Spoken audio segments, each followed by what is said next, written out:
It's fall. The geese are headed south, and it's time for you to hit the woods. So button things up, find where they hide, and pattern the deer you seek. Come into Cabela's Great Outdoor Days and save over 20% on Herter's select-grade handgun ammo. Save $180 after mail-in rebate on Walther PPS M2 pistols with instant savings of $80. And get a Vortex Diamondback 3.5 to 10 by 50 V-Plex rifle scope, just $149.99. Shop in-store and at Cabela's.com. Blog Talk Radio. Good evening, everybody, and welcome to the new edition of Sin's Chat Corner.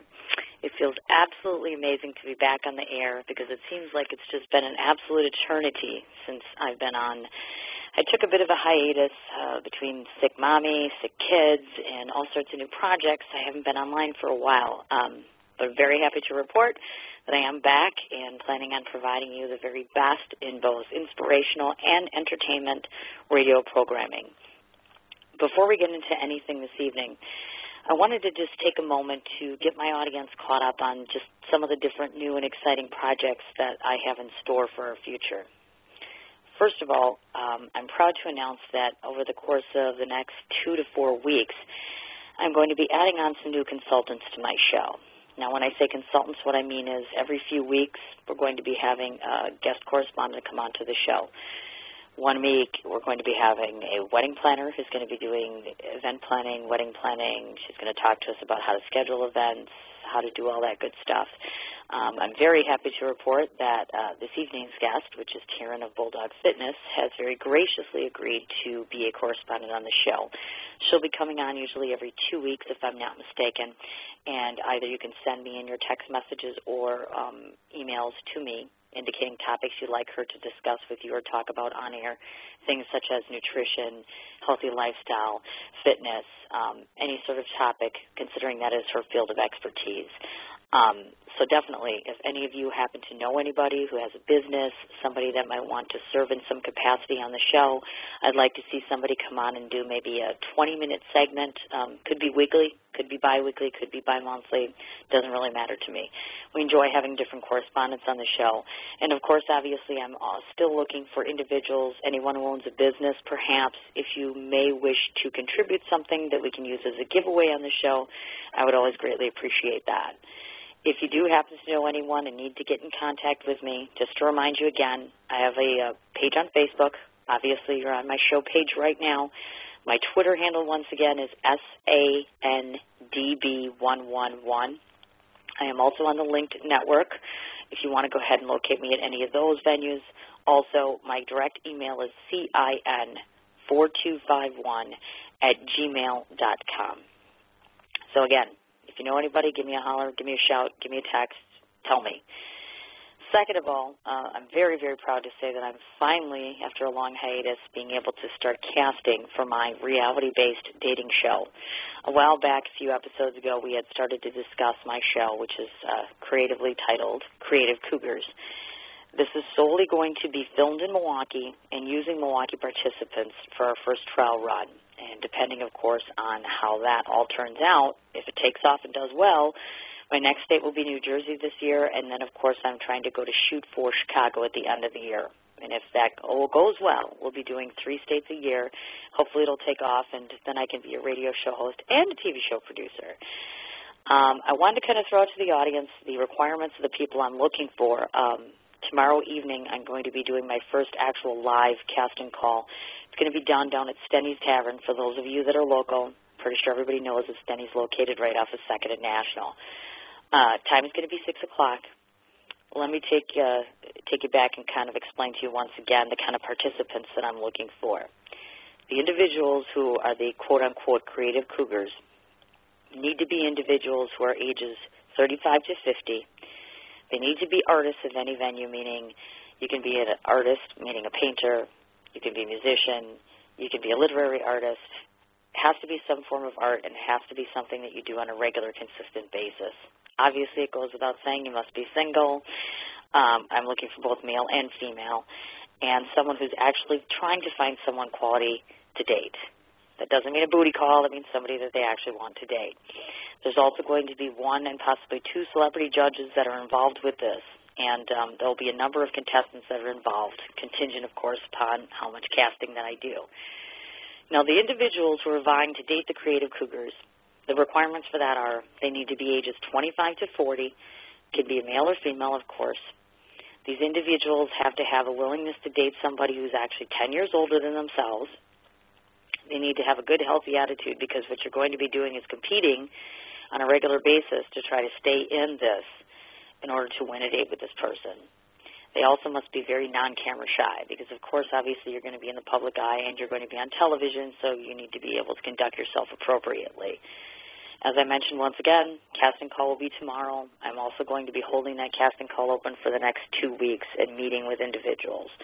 So, again, as I said, you can tweet me, go to my Facebook page. Direct email, again, is sin4251@gmail.com. Send me over particulars about the person, including a picture would be helpful, obviously.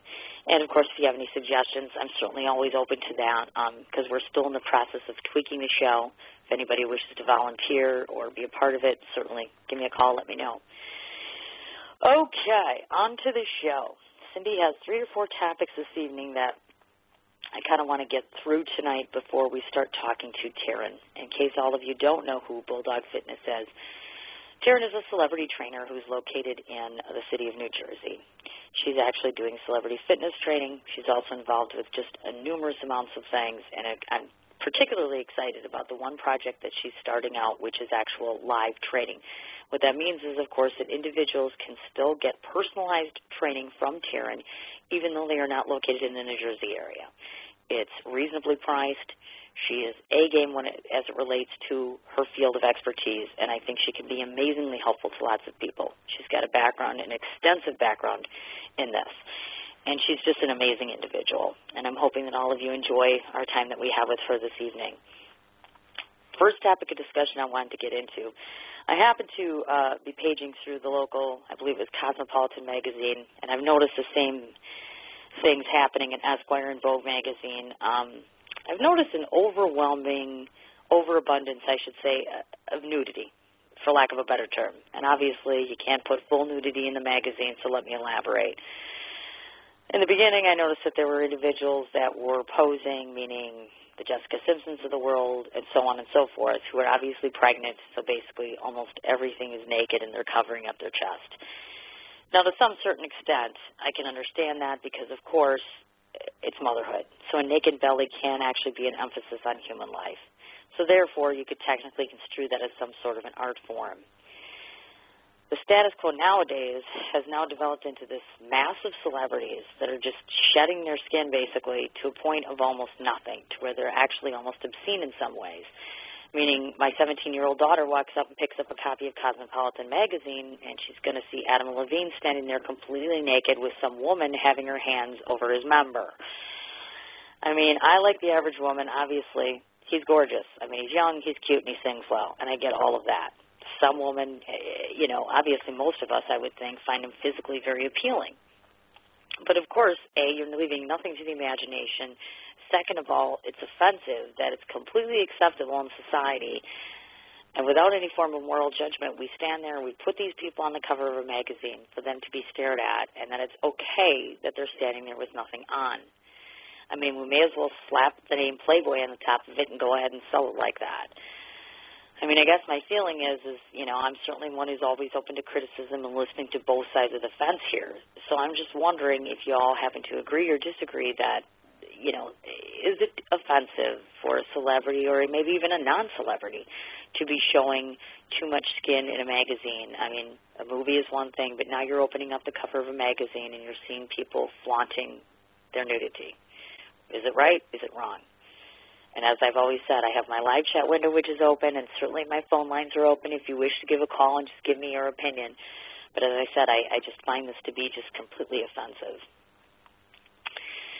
All right, on to our second topic. I just happened to be sitting about an hour ago out at my lovely townhouse in Glendale here, and I'm sitting outside, and I'm talking with my very good friend and neighbor, Art.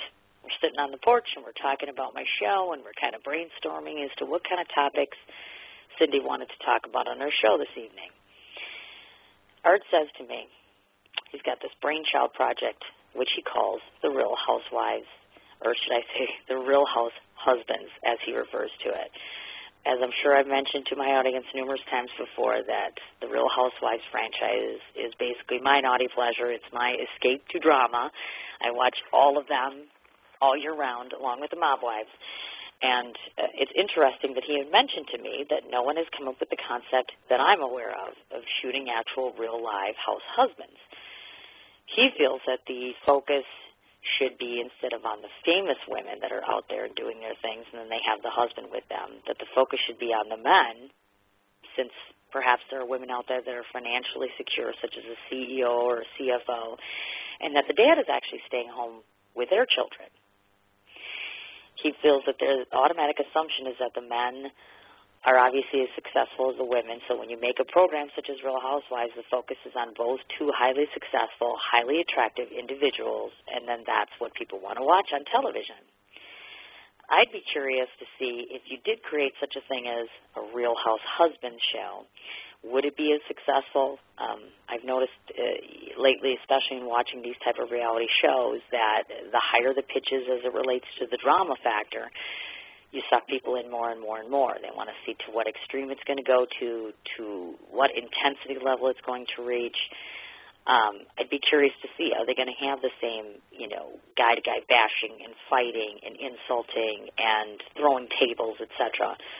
I mean, he seems to feel that women typically tend to elongate over their anger, whereas a guy can have a fight with another guy, kind of slap him on the back and say, you know what, 5 minutes is up, let's move along.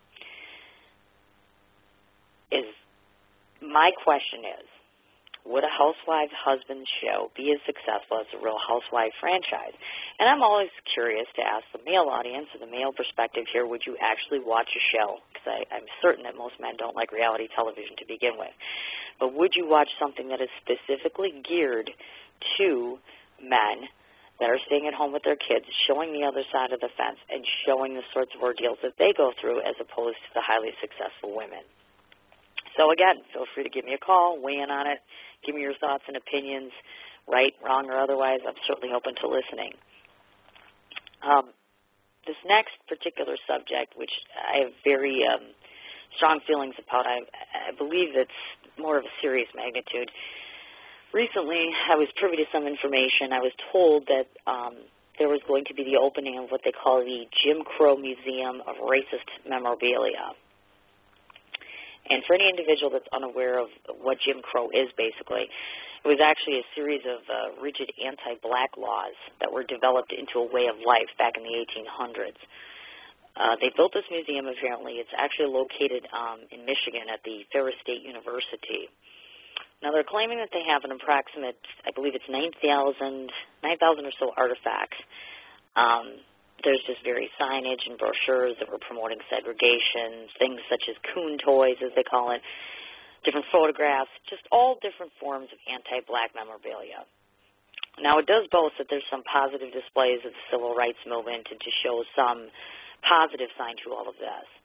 And they do claim to be wanting to educate their visitors about race relations and to remind, obviously, individuals that blacks were dehumanized, I should say, for a significant part of time. Okay, so here's my issue with this so-called educational facility. I mean, yes, parts of our history are grotesque. I mean, if you look at Hitler and the Holocaust, I mean, there's Vietnam, there's slavery, there's Stalin. I mean, the list just goes on and on and on about the atrocities that have happened in life. Now, my belief is that we have numerous events in history that are shameful and already promote the ideals of hatred.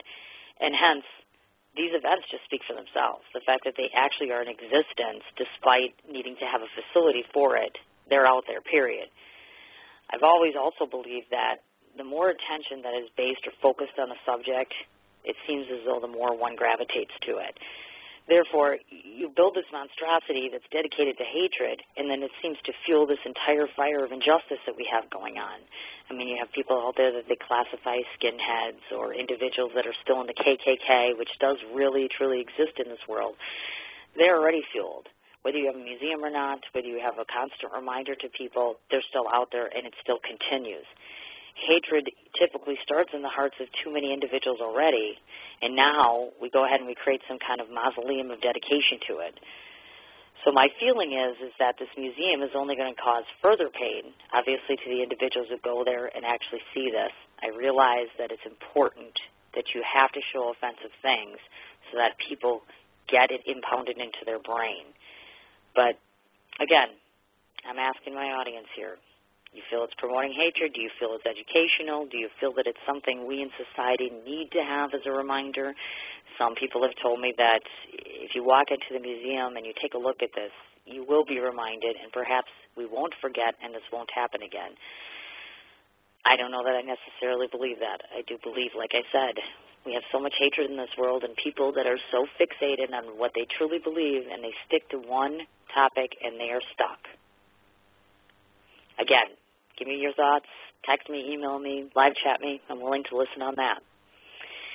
So we've got one final topic before we move on to my very big anticipated my interview. Now, I noticed, as I mentioned to you earlier, as the show started, I've got all these new and exciting projects going on. Obviously, the best way to promote all of that is to use all of your social mediums. We've got Facebook and Twitter and LinkedIn, Bongo, and every form that you could possibly think of. But obviously, the one that seems to be most effective to me is Craigslist. And I'm sure every one of us at some given point in time or another has spent some time on Craigslist. Now, some people have got a relatively skewed view of Craigslist. Some have made a bad purchase or have paid for something and never got it, have just had a general bad experience meeting someone off of Craigslist. A lot of the jobs that I found on there that are posted are actual just true scams, people looking for stuff that doesn't even exist. Now, as I've mentioned, I'm 42 years old, and I try to think that I'm not a very naive individual, but I guess what I thought is that there's still some really good, decent, moral individuals out there that believe in the ideologies of relationships and fidelity.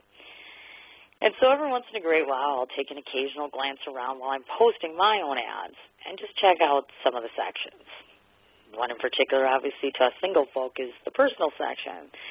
And I just discovered this entire array of just what I would call, for lack of a better term, philanderers. I guess back in the day that's what you would call them. Men, and I'm assuming that there's women. Forgive me, I don't want to be racial here, but I just checked out the males. But you've got men that have girlfriends, out of town, or they're not satisfying them and they're looking for something on the side. We have married men who have no intention of leaving their wives, who are seeking some form of a secondary relationship. Or obviously, there's men out there just horny and want to get laid. I guess, is it me or is it just not scary to think that you could be dating someone right now or having a husband right now that's out there placing these ads or reading ads or answering ads, or they're bored in their relationship and they're soliciting on Craigslist? I mean, just imagine if you were looking innocently at something and then you all of a sudden discovered an email or a text message that was being sent to your boyfriend or husband or someone that you thought that you've known your entire life. I mean, I personally find that in today's society, it's just too easy to find yourselves in a capacity to be able to cheat. I mean, relationships should be sacred. I mean, I realize that obviously marriage is far more sacred than having a boyfriend-girlfriend situation, but it's just, it seems to me as though physicality in a relationship has actually replaced both the emotional and spiritual connection that you're supposed to have with another human being. Personally, I guess my feeling is I think that sites such as this, which is not a clear, Craigslist has not established itself as a strictly dating site alone. I think that there should be a way to be able to monitor either the ads or the content or how individuals approach it, meaning, and I think it might be impossible to do this per se, but to prevent a married individual from soliciting someone, meaning for sex or for some other encounter or whatever have you. And again, like I said, I guess my feeling is that it might be a little ridiculous to try to block someone like that, or I don't even know how difficult it would be, but obviously if you're out there and you're soliciting and you're looking for something, it's offensive to the average person who's not even in a relationship. But imagine, like I said, those of you who are out there who are married or thinking you're in a healthy relationship, only to discover that everything is just falling apart and you're just becoming a Craigslist person. So again, I guess my question to my lovely audience is Is it right? Is it wrong? I mean, do the guys think, yeah, it's okay to be out doing that? You get bored in your relationship, and instead of hurting that person, you go off and solicit online. It would seem to me as though the online dating / online communication thing seems to be the new way for people to meet and communicate. And that's great if you're communicating in a healthy capacity where you're both mutually consensual and single. But if you're in the confinements of marriage, I guess my feeling is some of us still think that that's sacred and that it's inappropriate to be out and about looking for something that you have no business looking for. So certainly, as I said, you can give me a call. My live chat box is open. You can let me know your thoughts on that because I just find it to be so morally irreprehensible. I can't even tell you. So in a brief second here, we're going to be having Tarryn coming on from Bulldog Fitness. I'm very excited. I just wanted to give a quick pump before she comes on air. I think we all know my two favorite bands in town, for those of you who are listening from the Milwaukee, Wisconsin area, Annie B., or as she's calling herself, Annette Marie these days, or Annie B. and the Vagabond Company, excellent acoustical singer here in town. Definitely give her a check out, www.anniebmusic.com. Now, without further ado, I believe that we have Tarryn on the line, so let's get to this interview. Hello, Tarryn. Hi. Hi, how are you? I'm good. How are you? Oh, I'm doing absolutely wonderful. We have just been sitting here eagerly awaiting you to get onto the phone because we're very, very excited. We've got tons and tons of questions for you, and we're hoping that you can get us very knowledgeable about the fitness world. Let's do it. Let's do it. Now, we're going to start off a little bit talking about your original background here. We want to talk about, first off, do you happen to recall at what age that you discovered that fitness was a passion of yours? Well, from 5 or 6 years old, my favorite toy in the world was my workout girl toy. I was, so even as a little one, I was very into fitness. I had a little workout mat and my leg warmers, and I used to put on my mom's Jane Fonda tapes, and, I'd do my thing. But a couple years later, I started getting into sports a little bit. In my 20s, I kind of really found my passion for fitness. Started working in a gym, decided that that's what I wanted to do.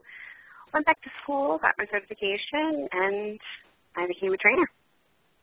Oh, that's awesome. Absolutely awesome. Now, I know obviously, of course, when you're a small child, you look at things in a different perspective as to it relates when you're 20 or 30 years old. Can you tell us about some of maybe the people that were your earliest inspirations that kind of put the oomph on you and said, you know what, this is something I really, really aspire to do?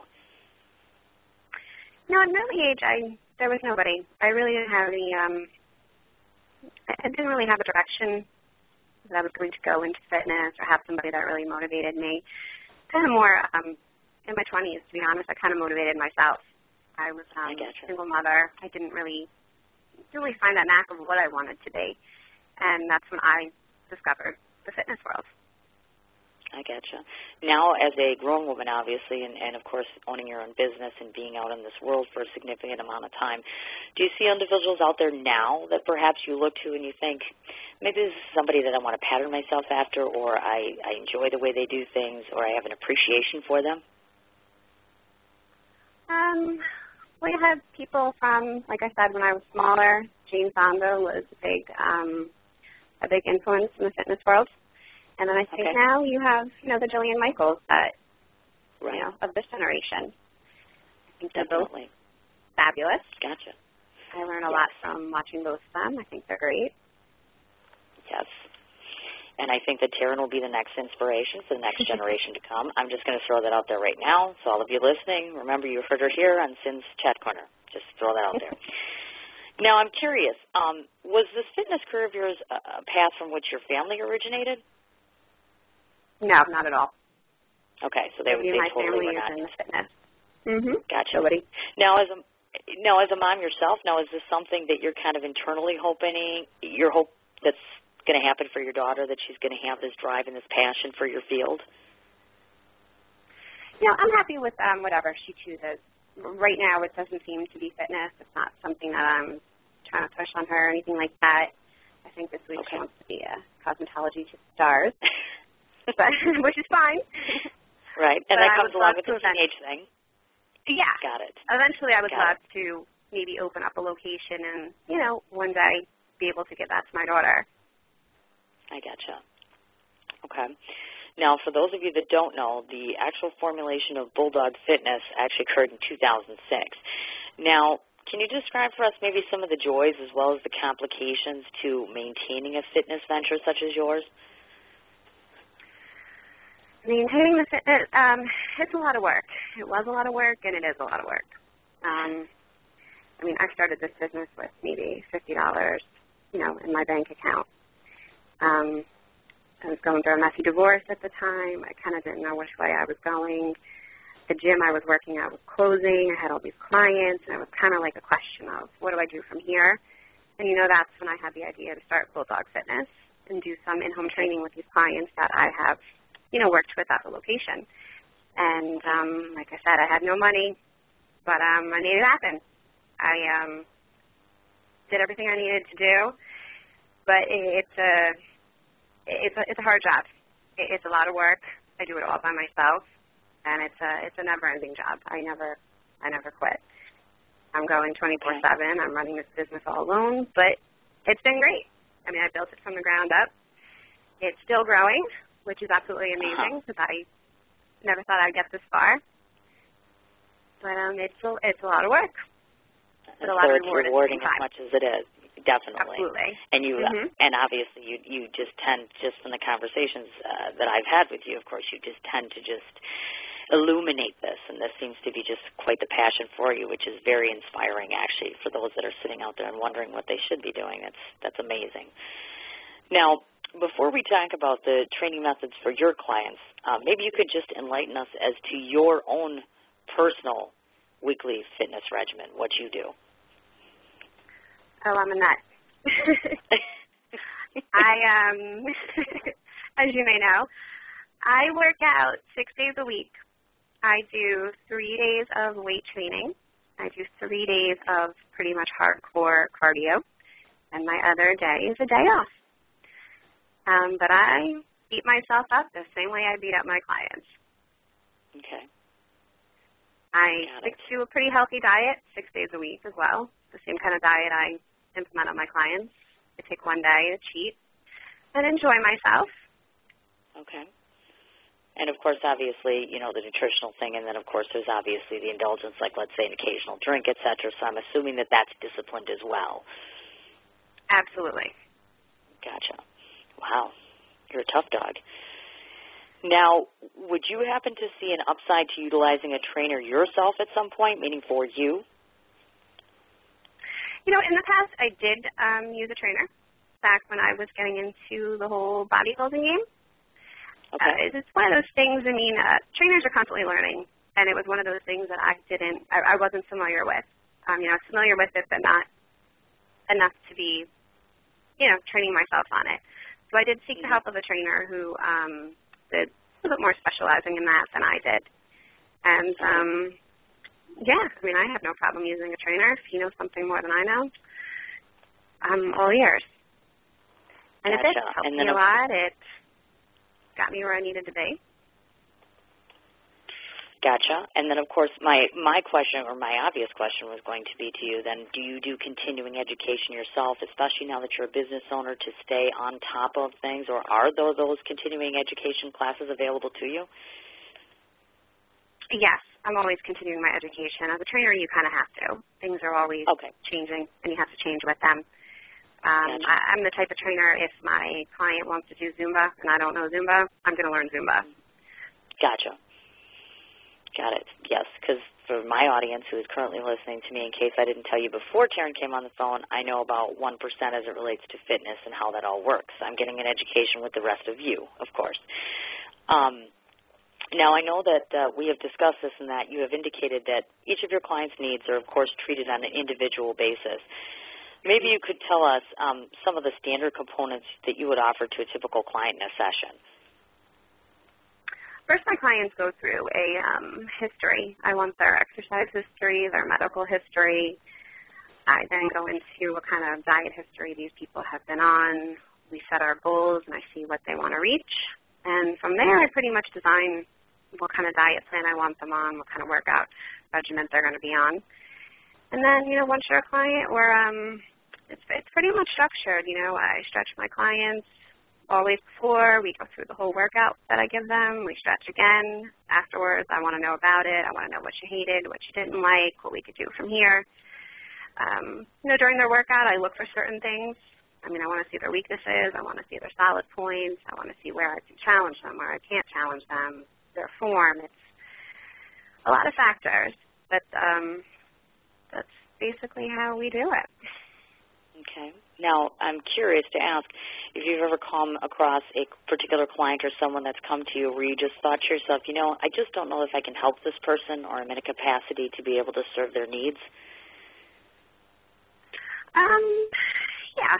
You hit a couple of those down the road, and in that case, if I can't help them or I can't research how I can help them, I can refer them to somebody that can help them. Gotcha. I want the best for them. I'm not going to waste anybody's time. Leave them high and dry. Exactly. Definitely. I gotcha. And, I find it very unique in that, obviously, your particular company does personal training to females specifically. And I'm curious to see, do you think you might branch out to the inclusion of having males or children or just branching out in general? Because personally myself, this would be the first time I've heard of a personal trainer utilizing only women. No, I actually do both. I have pretty much the same number. I do men, I do women, I do seniors, okay. I do kids, I do everybody. I just made my first mistake on air. Look at that. This would be the first time that the host actually got something wrong. Because usually I'm very good about that, so I deeply apologize.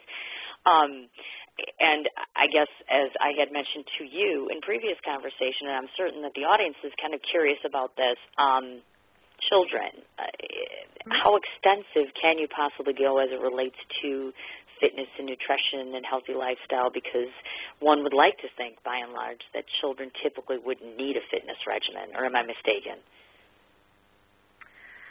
Typically the children that I have trained have been overweight children who do need to get some form of exercise and diet back into their life. And I've had a few children, not children, almost teenagers, but more along the lines of athletes or becoming athletes. So more like sports training where they want to improve their game, depending whether it's, basketball, cheerleading, whatever it is. I ran a boot camp for children for the past couple of years for the overweight children. I take them to the park. I take them to the beach. And you know what? They enjoy it. To them, I pretty much make it that we're having fun. We're not working out. Right. Because, of course, sometimes children, as I'm certain, because I know my own children are smaller depending on the age, sometimes attention span is a difficult issue and other factors that come into it. It's not like training an adult, I would presume. Absolutely not. Yes, I kind of expected that, actually. And just before we continue, I just wanted to ask you, Tarryn, if you could let our audience know, if you could just give us a recap besides the actual personal training. I know that you've mentioned to me you do Zumba as well, if I'm not mistaken. I do a little Zumba, absolutely. Okay. What else do we do? I do bodybuilding, mat Pilates. I do injury rehab. I do senior fitness, Tai Chi, kickboxing, weight loss and tone-up. I also offer pre- and post-needle. Okay. I do something called a bridal boot camp, where I prep the brides and the bridal party for the wedding. Okay. That's pretty much it. I pretty much do it all. Okay.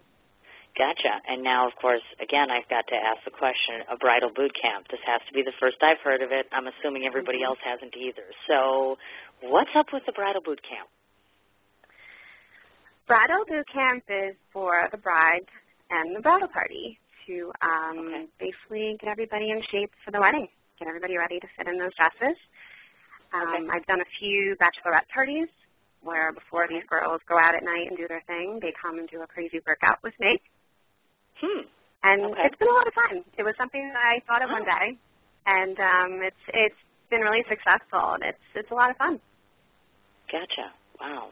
Look at this, folks. She's beautiful and she's talented. Can you imagine that? Amazing. Now, I was going to mention that obviously most of the people that listen to this show know that I live on things like red wine, chocolate, Mountain Dew, pork rinds, and Doritos, actually. Those are all pretty much staples in Cindy's life.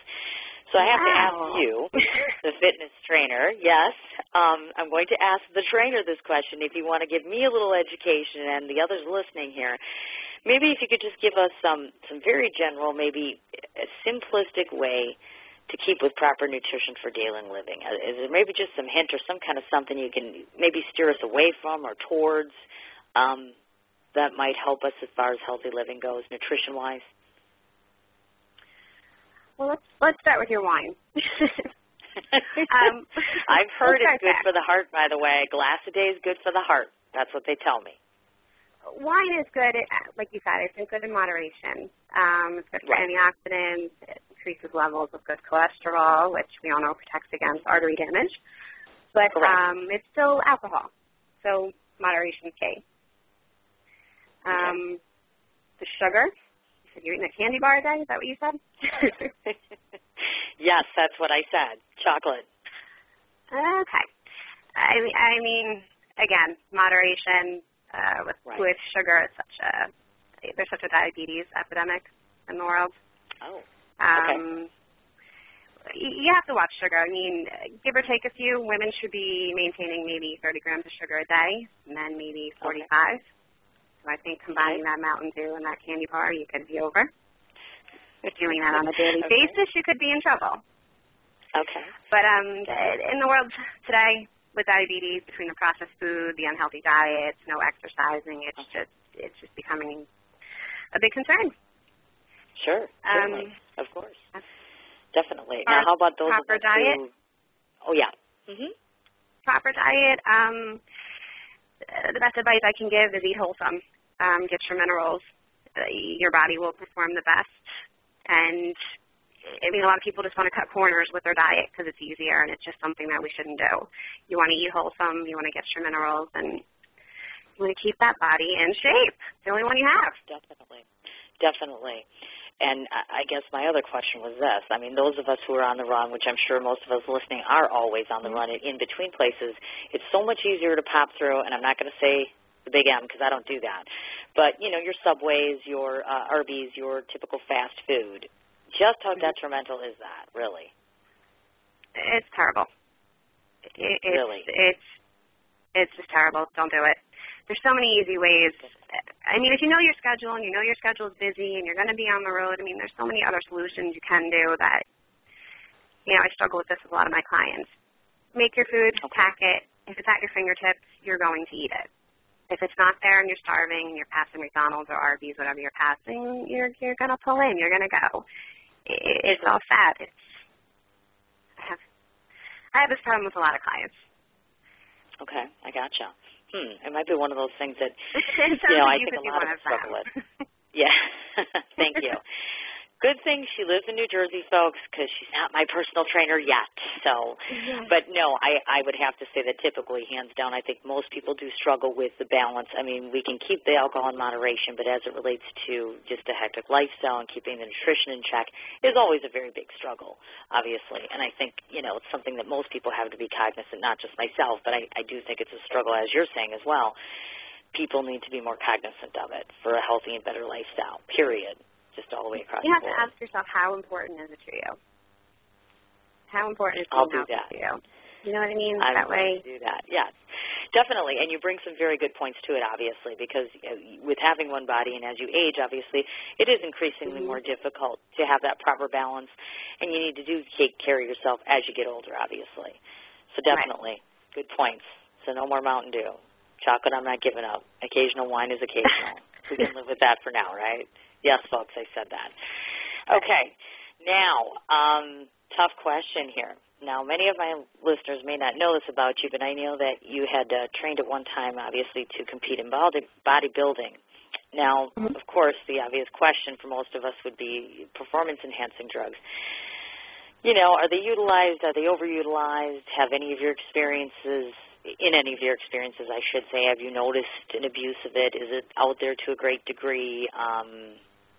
you know, is it just a staple of bodybuilding, I guess? I guess that's my question. From what I've seen in my experience, it's out there. It's out there a lot. Okay. People you may not realize do it. I've seen a lot of women use it. Okay. You know, it comes down to everybody wants a quick fix. Everybody wants that magic pill. What's going to make me bigger? What's going to make me stronger? No one really looks at the health issues associated with all this stuff. But in the bodybuilding world, yeah, it's out there. Your local gym. Now, do you find? Okay. Out there. Gotcha. And then, of course, I'm assuming that is it a male versus a female thing? Meaning, you know, I guess I always assumed, you know, I've always looked at the men with the big bulging muscles and thinking to myself, oh my gosh, you have to be on some really huge drug because otherwise you wouldn't be there. And I know people naturally can get to that point. I was just curious as far as that goes, you know, women, you know, how do the women get so big? I guess that's my question, because there's some very built women out there as well, and that's why I tend to wonder, is there an overabundance or an overuse of it, you know, out there? Yeah, I mean, naturally the female can only get so big. She doesn't carry the same mass as the male, but from what I've seen, yes, the women do use it. It does help the women get a little stronger, a little bigger where they want to be. Sure. But like I said, is it healthy? No. I mean, a lot of people don't look till later in life to see what it's, you know, what it's done to themselves. Certainly. I'd say you'd see more of male use of it versus females, but like I said, you do see female use. I gotcha. Okay. I see. Curious there. Thank you for that. Now, I'm curious with you working with your particular clients, let's say you get somebody that's hooked up that's in a regular regimen with you on a weekly basis or however often you train them. Now, how do you and your clients actually derive upon, for lack of a better term, like a fitness completion date? Meaning, do they just come to you and say, you know what, I think we've met our objective and our goal, or is that something you establish, or how does that work? Each client's different. Good thing about me is I'm a very honest trainer. I'm a very realistic trainer. I've had people come to me, you know, 100 pounds overweight that want to be in a bikini next week, and I have no problem telling you it's never going to happen. Okay. I have some clients, you know, that have deadlines, that do photo shoots, that do bodybuilding competitions. With them, they're on a different level, and we do have to see certain goals each week that I need them to meet. People that are just trying to lose weight but aren't in a crunch time, there's certain realistic goals that I'll give them, you know, a little different from the other person each week. Usually with my first clients, I like to see what their body does in a week, and then I pretty much go from there with the goal setting. Each body, you know, responds in a different way. But absolutely, yes, I've had plenty of people with very specific goals, very specific times, and we make sure we meet all of them. Okay, I gotcha. And, of course, obviously, in case I haven't mentioned this, which we will get into, obviously, Tarryn is a person who's all about personalized attention, meaning she is available to an individual at sometimes 24/7, which is not, you can't get any more personalized than that, obviously, 24/7 attention. And it's nice that you have such a rapport and a good relationship with your ongoing clients, in which case I'm assuming that means obvious repeat business and more clientele for yourself as well, I'm gathering. Absolutely. Wonderful. Absolutely wonderful. Now, on to the good part here. Now, I envision, obviously, that an actual perk to your job is, obviously, you do celebrity training. Now, when you first started doing that, did you find yourself, let's say your first celebrity, whoever it was, walked into the door and you're looking at them and you're thinking, now I got to train this person. Was that somewhat intimidating to you, or were you just naturally comfortable with that? Oh, no, I was intimidated all the way. Really? Really? Now that's shocking. Yes. Really? You know why? Because it's you really, as a trainer, you don't really expect that day to come where one day you just get the celebrity that you are familiar with and you do admire. And it kind of puts a little shock on you, you know. But, I mean, like anybody now, I'm completely comfortable with them. But that first meeting, it's always a little special meeting. Okay, now of course I do have to ask obvious questions because all of us want to know the answers to this. Like, for instance, those of us who envision anyone that's in a celebrity limelight, are they more or less demanding than your average client? Because that would be my first question. Each one's different. I have some, really? That are more demanding than the others, and I have some that are, pretty much say, we'll do whatever you want to do. Wow. I would have expected, well, obviously, again, it's that I think that's the persona of, if it's celebrity and it's an individual on a much higher level, with their status, the assumption in society is they want and need so much and all that good stuff. So it's always curious to ask that. You would just expect that, obviously. Now, in case anybody doesn't know, Tarryn is the celebrity trainer for Melissa Gorga, who's on The Real Housewives of New Jersey. Obviously, we're all curious to know, does Melissa mirror her TV personality, or is Melissa an actual live real person like the rest of us? Because I know she's a real live person, but we all want to know, for those of us watching that show with this beautiful woman, and we think to ourselves, that woman doesn't need a stitch of fitness because she is perfectly put together. What's that like? I mean, is this the person we're seeing talking? Is this the woman, what we see is what we get, I guess I'm curious about.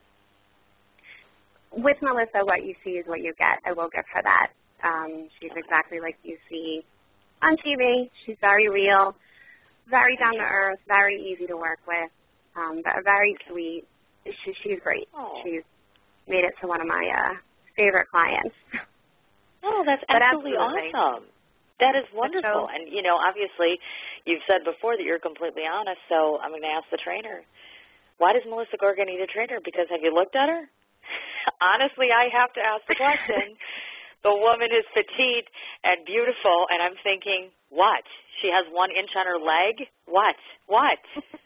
I guess help me out here because, really, honestly, you're the trainer here. Does she really need training? You know what? Melissa's a woman like the rest of us. I think all women are kind of on that same page. We're never skinny enough. We're never fat enough. We're never perfect enough. I mean, my thigh's fixed, and she's the same way. I think she's beautiful. I think she's perfect. But, sure. Definitely. You point out a good point there. All of us have those insecurities, and certainly we don't always necessarily see the same thing in the mirror as somebody else does, clearly. So that makes a lot of sense.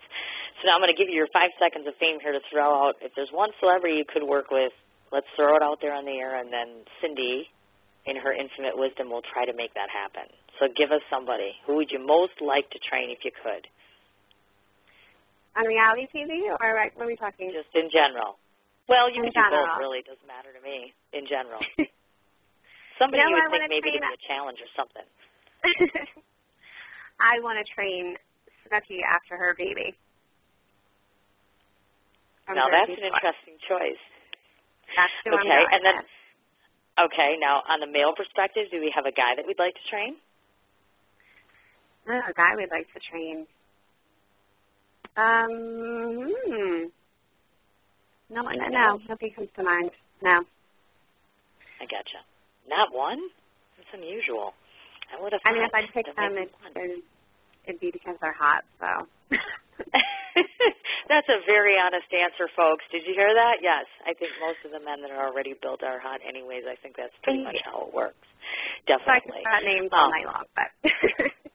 No, I understand exactly what you're saying. And now I want to kind of delve into, if you've given any thought to things such as obviously your future endeavors, because for those of you who don't know, obviously, Tarryn does training in different places. Obviously, she's been known to do in-home. She's been utilizes a studio, as I understand it. I'm assuming that at some given point in time you're looking at hopefully the reality of an actual outside facility, meaning facility of your own. Yes. I am kind of in the works on doing that right now, having an actual location where people can come, stage with me. I kind of feel like in my area where I'm at, there's gyms, but nothing that offers absolutely everything, and that's kind of what I would like to do one day, is just offer a gym where you can get classes, you can get a pool, you can get trainers, you can get it all, and that's what I would like to do. And, of course, you'd be obviously utilizing additional trainers for this, obviously, or would you be completely hands-on and then maybe branch out over time, something along those lines? Obviously, those of us who have gotten to know you or know your capabilities have to ask themselves, okay, is she going to put herself on television? Is she going to do a fitness television show? Branching out into something like that, maybe doing a tape of some sort, something that we could see on a DVD version perhaps?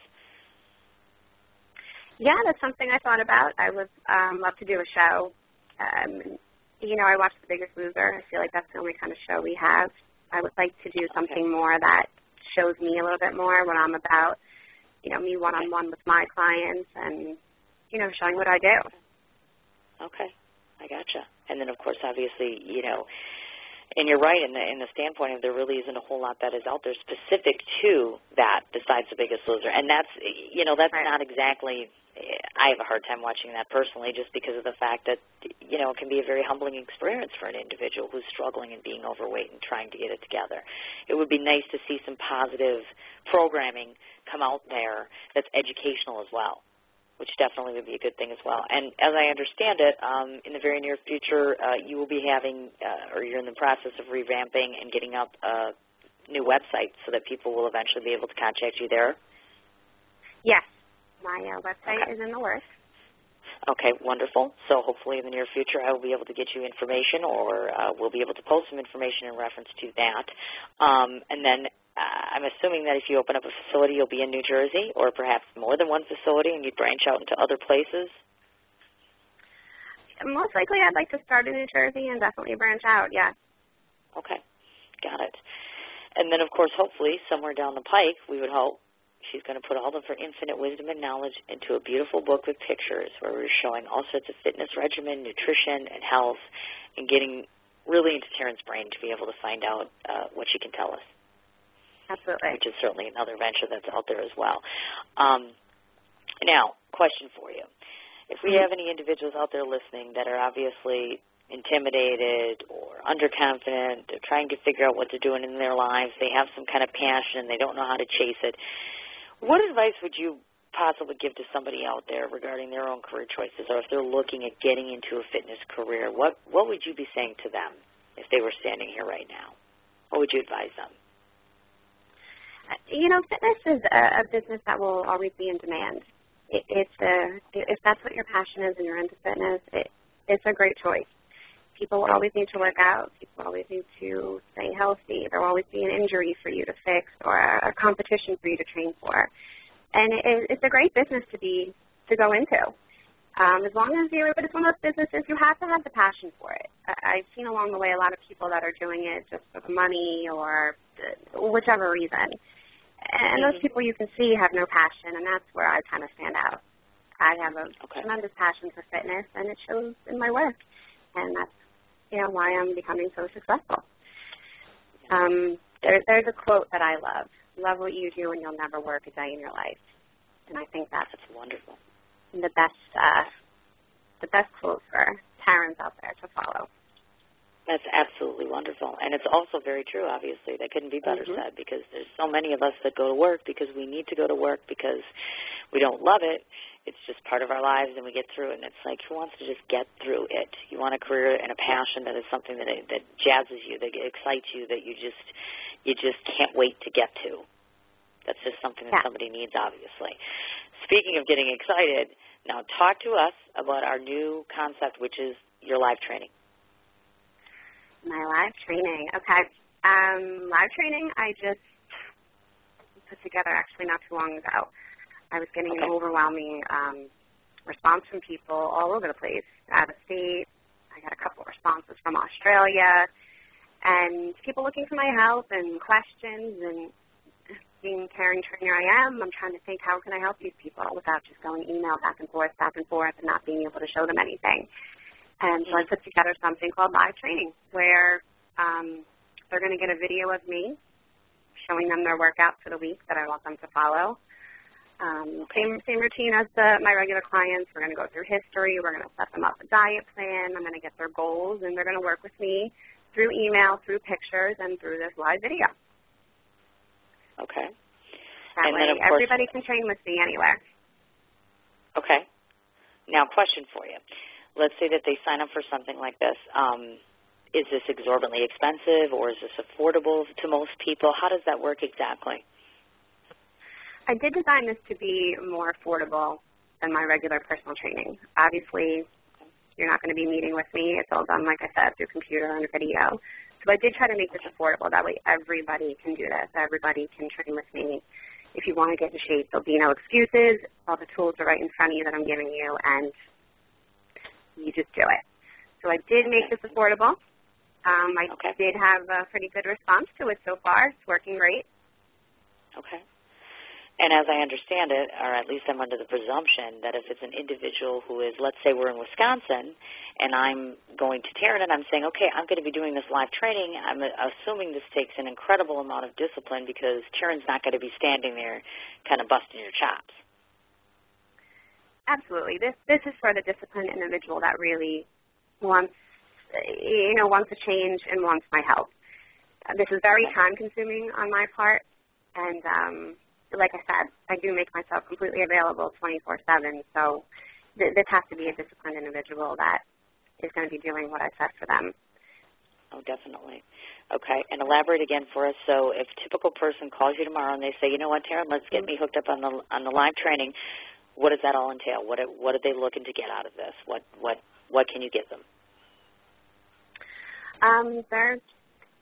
They're going to go through everything that I do with my normal client. We're going to get them set up right away. And it's basically me training. As if I was standing in front of you. You're going to get me training right on the video for you to follow. Okay. And is the video given to them on a weekly basis, or is that to be determined? Okay. I gotcha. And then, of course, they just decide, or you both decide equally how long this is going to go on, et cetera, et cetera. Absolutely. Each client's going to be different depending on what kind of goals they have. But gotcha. Yeah. Got it. Okay. Now, if they're interested in pursuing the live training, what do they need to do? They can contact me through Facebook, which my Facebook is Bulldog Fitness LLC. They can message me on there. My personal email is on there and my phone number, which they can contact me that way. They can also contact me through Twitter, which is Bulldog Fitness 1. Okay. And then as it stands at the moment, I'm hoping, or I believe, if I'm not mistaken, you are going to be getting into the Linked Network, the Business Professional Network, but at this time I don't believe we can reach you there. Okay. Got it. Just so that we reiterate their Facebook page, obviously, Bulldog Fitness LLC. Obviously, you can go to Twitter, which is Bulldog Fitness 1, if I'm not mistaken. And contact you there, obviously, or you can leave her a message, certainly, or tweet her, and she's certainly very, very good in getting back in contact with you at any given point in time. From what I can tell you, folks, she's extraordinarily talented. She has an amazing personality. She's absolutely breathtakingly beautiful, and she's just so much on her A game, and she comes very highly recommended. I just can't say enough about you. I just can't. I think you're absolutely wonderful and terrific, and I see very good things for you in the future, definitely. And certainly, if anybody happens to know anybody, to my audience, certainly pass the word along to them. So this way, obviously, we want to emphasize the fact just because you are in New Jersey does not mean that you train specifically just in New Jersey. And hopefully these future endeavors of Tarryn's are going to take off in the next, hopefully, 6 months, a year, whatever it may be, in which case you'll be seeing her a lot more often and not just in New Jersey, obviously. So, Tarryn, I want to take the opportunity to say thank you so much for coming on my program. We've run out of time. Yes, we are definitely at that mark. I want to thank my audience for listening. I want to thank Tarryn for calling in, obviously. I'm going to be, just to let everybody know, including you, tonight after the show gets done, I will be putting up my link on Facebook so that this way anybody who didn't get a chance to listen this evening will be able to go onto YouTube or onto my Facebook and click and listen to our interview this evening. I will also post all of Tarryn's information onto my Facebook page, both my show page and my personal page, so that this way if anybody wants to find you, they can. If you have any questions, again, contact Tarryn directly, certainly, or send me a message. I'll make sure that she gets it as well. Otherwise, I'm signing off for this evening. Tarryn, you have a wonderful evening. You too. Audience, have a lovely evening. We'll talk to you tomorrow, guys. Take care. It's fall. The geese are headed south, and it's time for you to hit the woods. So button things up, find where they hide, and pattern the deer you seek. Come into Cabela's Great Outdoor Days and save over 20% on Herter's Select Grade handgun ammo. Save $180 after mail-in rebate on Walther PPS M2 pistols with instant savings of $80. And get a Vortex Diamondback 3.5 to 10x50 V-Plex rifle scope, just $149.99. Shop in-store and at Cabela's.com. It's fall. The geese are headed south, and it's time for you to hit the woods. So button things up, find where they hide, and pattern the deer you seek. Come into Cabela's Great Outdoor Days and save over 20% on Herter's select grade handgun ammo. Save $180 after mail-in rebate on Walther PPS M2 pistols with instant savings of $80. And get a Vortex Diamondback 3.5 to 10 by 50 V-Flex rifle scope, just $149.99. Shop in-store and at Cabela's.com.